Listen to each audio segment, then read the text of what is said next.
Au nom du Père et du Fils et du Saint-Esprit. Amen. Grande joie d'être là avec toi en ce jeudi 6 juillet. Aujourd'hui, nous célébrons une sainte très chère qui s'appelle Sainte Marie Goretti. Et aujourd'hui aussi, je vous demande vos prières car c'est mon anniversaire d'ordination sacerdotale. Aujourd'hui, je fais 12 ans d'ordination. Merci pour vos prières. Et la première lecture d'aujourd'hui, c'est Genèse chapitre 22 à partir du verset 1. Après ces événements, il arriva que Dieu éprouva Abraham et lui dit, Abraham, il répondit, mais voici, Dieu dit, prends ton fils, ton unique, que tu chéris, Isaac, et va-t'en au pays de Moria. Et là, tu l'offriras en holocauste sur une montagne que je t'indiquerai. Abraham se leva tôt, sella son âne et prit avec lui 2 de ses serviteurs et son fils Isaac. Il fondit le bois de l'Holocauste et se mit en route pour l'endroit que Dieu lui avait dit. Le 3e jour, Abraham, levant les yeux, vit l'endroit de loin. Abraham dit à ses serviteurs, « Demeurez ici avec l'âne. Moi et l'enfant, nous irons jusque là-bas. Nous adorerons et nous reviendrons vers vous. » Abraham prit le bois de l'Holocauste et le chargea sur son fils Isaac. Lui-même prit en main le feu et le couteau, et ils s'en allèrent tous deux ensemble. Isaac s'adressa à son père Abraham et dit, « Mon père. » Il lui répondit, « Mais voici, mon fils. » Il reprit, « Voici le feu et le bois, mais où est l'agneau pour l'Holocauste ?» Abraham répondit, « C'est Dieu qui pourvoira à l'agneau pour l'Holocauste, mon fils. » Ils s'en allèrent tous deux ensemble. Quand ils furent arrivés à l'endroit que Dieu lui avait indiqué, Abraham éleva l'autel et disposa le bois. Puis il lia son fils Isaac et le mit sur l'autel par-dessus le bois. Abraham étendit la main et saisit le couteau pour immoler son fils. Mais l'ange du Seigneur l'appela du ciel et dit, « Abraham, Abraham !» Il répondit, « Me voici. » L'ange dit, « N'étends pas la main contre l'enfant, ne lui fais aucun mal. Je sais maintenant que tu crains Dieu. Tu ne m'as pas refusé ton fils, ton unique. » Abraham leva les yeux et vit un bélier qui s'était pris par les cornes dans un buisson, et Abraham alla prendre le bélier et l'offrit en holocauste à la place de son fils. À ces lieux, Abraham donna le nom de « Le Seigneur pourvoit », en sorte qu'aujourd'hui, sur la montagne du Seigneur, en sorte qu'on dit aujourd'hui, sur la montagne, le Seigneur apparaît. L'ange du Seigneur appela une seconde fois Abraham du ciel et dit, « Je le jure par moi-même, parole du Seigneur, parce que tu as fait cela, que tu ne m'as pas refusé ton fils unique, ton unique. Je te comblerai de bénédictions. Je rendrai ta postérité aussi nombreuse que les étoiles du ciel et que le sable qui est sur le bord de la mer. Et ta postérité conquérera la porte de ses ennemis. Par ta postérité se béniront toutes les nations de la terre, parce que tu m'as obéi. » Abraham revient vers ses serviteurs et ils se mirent en route ensemble pour Bersabée. Abraham résida à Bersabée. Ici, vous voyez le dialogue. Bon, d'abord, Dieu qui demande à Abraham de lui offrir son fils en holocauste sur la montagne que Dieu allait montrer. Abraham ne pose aucun obstacle. Abraham seulement va obéir. Dit qu'Abraham se leva tôt, sella son âne, tout de suite. Il va obéir tout de suite à Dieu. Et il se met en route vers la montagne que Dieu allait montrer, où Abraham allait offrir en holocauste, en sacrifice, son fils Isaac. Moi, je pense, pendant qu'il marchait pendant 3 jours, Abraham a dû beaucoup prier, parler avec Dieu, en disant, « Seigneur, tu m'as fait attendre 25 ans pour recevoir le fils de la promesse. Et maintenant, tu me demandes de l'offrir en holocauste, en sacrifice. Je vais tuer mon enfant pour t'offrir. » Parce qu'à l'époque, d'Abraham, c'était des choses qui arrivaient, d'offrir des sacrifices humains à Dieu. Bien sûr, pour nous, aujourd'hui, cela, c'est quelque chose d'affreuse, horrible. Mais c'est vrai que pour la culture de l'époque d'Abraham, cela s'est passé. Mais Abraham va obéir, ne questionne pas le Seigneur, ne pose aucune question au Seigneur. Mais certainement, il se disait, mais Seigneur, mais comment cela se fait-il que tu me demandes maintenant le fruit, le fils de la promesse, et tu m'as promis que j'allais avoir une descendance nombreuse comme les sables et les étoiles. Ce n'est pas possible, Seigneur, mais comment cela se fait-il? Certainement, Abraham priait le Seigneur, et priait le Seigneur. Et certainement, dans son cœur, il disait, Seigneur, j'ai confiance en toi, Seigneur, j'ai confiance en toi, Seigneur, j'ai confiance en toi. Certainement, cela habitait le cœur d'Abraham, car il avait déjà vu plusieurs fois l'action de Dieu. Certainement, il disait, Seigneur, je crois que cette fois-ci encore, je vais voir ton action. Mais il a obéi, il était là prêt pour tuer l'enfant. Dieu va lui dire, arrête. Dieu va dire, et n'étends pas la main contre l'enfant, ne lui fais aucun mal. Je sais maintenant que tu crains Dieu. Tu n'as pas refusé ton fils, ton unique. Et regardez, Dieu dit ton fils, ton unique. Cela montre que Dieu connaît l'amour qu'Abraham a pour Isaac. Et vraiment, entre Abraham et Isaac, il y avait un grand lien d'amour entre eux. Parce que quand on voit Isaac s'adresse à son père Abraham, il lui dit, mon père,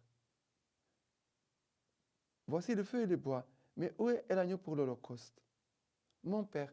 Et Abraham va répondre, c'est Dieu qui pourvoira à l'agneau pour l'Holocauste, mon fils. Nous voyons quelle tendresse dans le langage entre Abraham et Isaac. Mais c'est vrai que Dieu va pourvoir à l'agneau, et cet agneau, c'est Jésus-Christ, qui va prendre la place d'Isaac, qui va prendre la place de chacun de nous, qui va souffrir un holocauste, un sacrifice pour nous. C'est Jésus-Christ, vraiment l'agneau que Dieu va accueillir en sacrifice pour notre rachat, pour notre salut. Maintenant, le psaume d'aujourd'hui, c'est le psaume 116. Le psaume 116, à partir du verset 1. J'aime le Seigneur, j'aime lorsque le Seigneur entend le cri de ma prière, lorsqu'il tend l'oreille vers moi, le jour où j'appelle. Les lacets de la mort m'ont serré, les filets du Sheol, l'angoisse et l'affliction me tenaient. J'ai appelé le nom du Seigneur. De grâce, Seigneur, délivre-moi. Seigneur, aie pitié. Le Seigneur a pitié, il est juste. Notre Dieu est tendresse. Le Seigneur protège les simples. Je faiblissais, il m'a sauvé. Il a gardé mon âme de la mort, mes yeux des larmes, et mes pieds du faux pas. Je marcherai à la face du Seigneur sur la terre des vivants. Le Seigneur protège les simples. Je faiblissais, il m'a sauvé. Il a gardé mon âme de la mort, mes yeux des larmes, et mes pieds de faux pas. Ça sont des paroles qu'on aurait pu mettre dans la bouche d'Abraham. Le Seigneur est pitié, il est juste. Notre Dieu est tendresse. Voilà tous ces psaumes qu'on pourrait mettre dans notre cœur, dans notre bouche, pour proclamer la bonté de Dieu dans notre vie. Dieu, il est bon, toujours, tout le temps. Mais que nous puissions avoir cette confiance. Et Dieu, vraiment, est le Dieu de la providence. Tout ce que tu as besoin, confie à Dieu et aussi à l'intercession de Saint Joseph. Et maintenant, l'évangile d'aujourd'hui, c'est Matthieu, chapitre 9, à partir du verset 1. S'étant embarqué, il traversa et vint dans sa ville. Et voici qu'on lui apportait un paralytique étendu sur un lit. Jésus, voyant leur foi, il dit au paralytique, « Aie confiance, mon enfant, tes péchés sont remis. » Et voici que quelques scribes s'y dirent par des verseux. Celui-là blasphème. Et Jésus, connaissant leurs sentiments, dit, pourquoi ces mauvais sentiments dans vos cœurs? Quel est donc le plus facile de dire, tes péchés sont remis, ou de dire, lève-toi et marche? Eh bien, pour que vous sachiez que le Fils de l'homme a le pouvoir sur la terre de remettre les péchés, lève-toi, dit-il alors au paralytique, prends ton lit et va-t'en chez toi. Et s'élevant, il s'en alla chez lui. À cette vue, les foules furent saisies de crainte et glorifièrent Dieu d'avoir donné un tel pouvoir aux hommes. Voilà, nous voyons ici le paralytique qui est porté par 4 hommes. Et il dit que Jésus, voyant leur foi, dit au paralytique. Ça veut dire que Jésus voit la foi de l'Église, voit la foi communautaire, la foi commune. Jésus, nous tous, nous sommes porteurs de la foi. Nous portons en nous le don de la foi. Mais Jésus voit la force de la foi que nous avons ensemble. Une personne seule, elle est plus fragile. Mais si nous sommes ensemble, en communion, unis, dans l'amour de Christ, cela a de la force. Et Jésus voit leur foi et va faire un miracle. Jésus va faire un miracle à cause de la foi de ces personnes qui portaient les paralytiques. Et Jésus va dire, aie confiance, mon enfant. Nous avons besoin d'écouter cette parole. Aie confiance, mon enfant. Tes péchés sont remis. Tes péchés sont pardonnés. Garde confiance, mon enfant. Mon enfant. Nous sommes enfants. Aie confiance, mon enfant. Tes péchés sont pardonnés. Tes péchés sont remis. Jésus pardonne les péchés.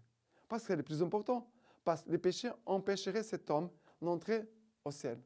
Paralytique ou pas, les péchés de cet homme ne pouvaient pas permettre à cet homme d'entrer au paradis. Et Jésus, c'est pour cela que Jésus va aller pardonner leurs péchés.